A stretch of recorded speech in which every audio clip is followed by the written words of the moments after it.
why we had like these different types of prompts, and we had like a screening, and we had like a cartoon. I found was that when you motivate kids with music, or you motivate kids with film, or you motivate kids with music and film, they want to learn how to read and write. Like, the problem with our kids now, they don't want to, they don't care to learn how to read and then also PTA meetings. Now this is a suggestion that I wanted to put out like, there. All right, these are hot topics, obviously, for a reason, and that's when people are just like, all right, no set format or whatever. They're just kind of like, well, this is what I have to say. Or I guess I'll say this part, but just like media or film and video is the best way to condense these things, like condense these multiple intelligences, so that, you know, a kid, or not even just a kid, an adult, you know, can see, you know, this experience in a natural world. They can see us dialogue. And then the last thing is, that's the last thing, and then it's bye.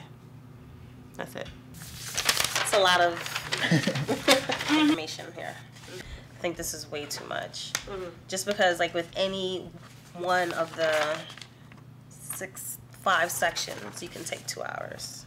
Like with the diagram, the community of action diagram, you wanted to outline steps, right? Or well, not steps, but just what the problems are. Like what are the standards? The steps are coming later.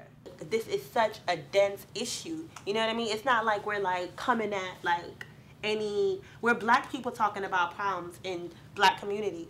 So it's like the goal of the agenda is like to solicit input. You know what I mean? Like maybe no one will want to respond. You know, and it's like, well, George, what do you think? My issue is I think the reason why we're having the structural problem is, for me personally, I'm still unclear about what we are trying to accomplish. You know, like I feel like if we, first of all, I agree with Michelle, it's too much. It's too much. So my first exercise is the icebreaker.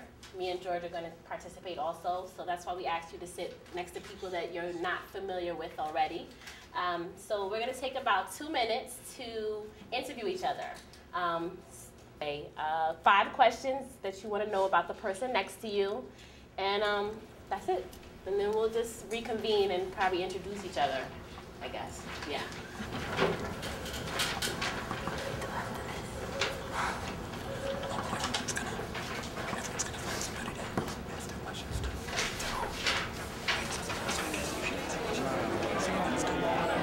In London, I went to Ghana, when I was in Malawi, and I was in Canada.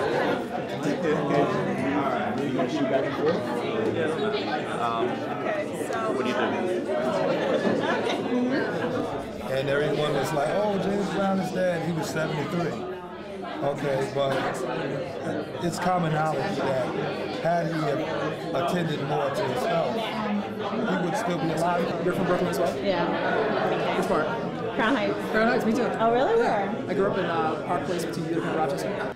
Okay, then we give a handout with the definition of community and development. Because what I think is cool about this is that we're not saying this is community development. We're giving them community and development. And maybe from these 2 things, people can write the definition of community development on there. Pair up again and then come up with a definition of community development? That's even better. Okay. That's even better. Like, okay, okay. I see the effects of all of these policies. Yeah. I love the wire. It's called like reverse engineering. Watch The Wire, right? Especially like middle school kids, and they completely miss the point. The thing that they think of is, oh, Michael's down with Marlo, yo. Right, that's how I'm gonna be. You know what I'm saying? Right. And it's sad because like they live The Wire. You have the privilege of being an educated Black man. And so it's like, how do we find accountability? But we also need better students. Yeah, we kind of do. So we're going back to like-minded people, like what? Like-minded people who congregate. I guess we're trying to get multiple community into us, and I guess like we're trying to meld everyone together. But I think it really means like a sort of nurturing, right? Like a sort of development of fundamentals. So it's sort of I'm struggling.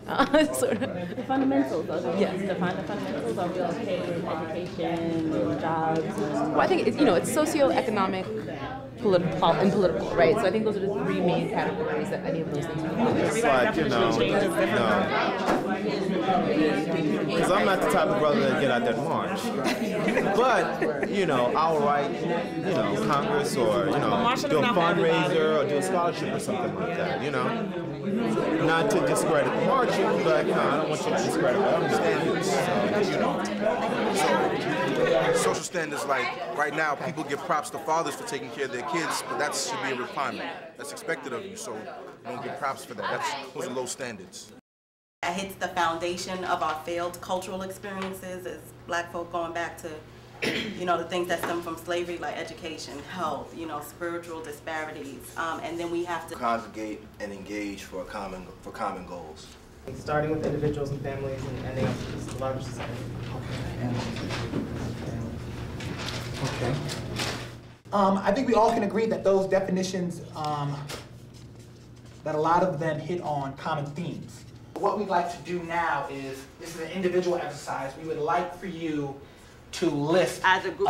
And then I think it could be interesting to have, after they come together as a group and come up with their definition of community development, that they came together and did have them split up and write down individually the 3 things that need to happen to do it. Ask everyone to share their 3 criteria or their 3 sort of bullet points, and then we're going to sort of tally it all up. Just planning, organizing, and implementing. My first main point was that there's a big difference between knowledge and consciousness, and I feel like there's a lot of knowledgeable people in Black communities, but they're not really conscious of what's going on in the Black community. My second point was, I feel really strongly that change for the community really starts with individuals and families. Working with families every day, there's a lot of dysfunctional families in the Black community, and a lot of them need a lot of help. Mine were personal responsibility, education, both traditional and cultural, and productive or appropriate cultural values. Productive or appropriate cultural values. Okay, and mine were, the first one is to address the pervasive ghetto mentality in our community, starting with BET. The second one is to de-emphasize consumerism in our community. And the third one is to know when to cut our losses by only expending time and energy on those who want to be helped. That someone took the initiative to get us all together as young Black professionals and talk about the issues. De-emphasizing consumerism. I think the third one was a good old-fashioned lynching.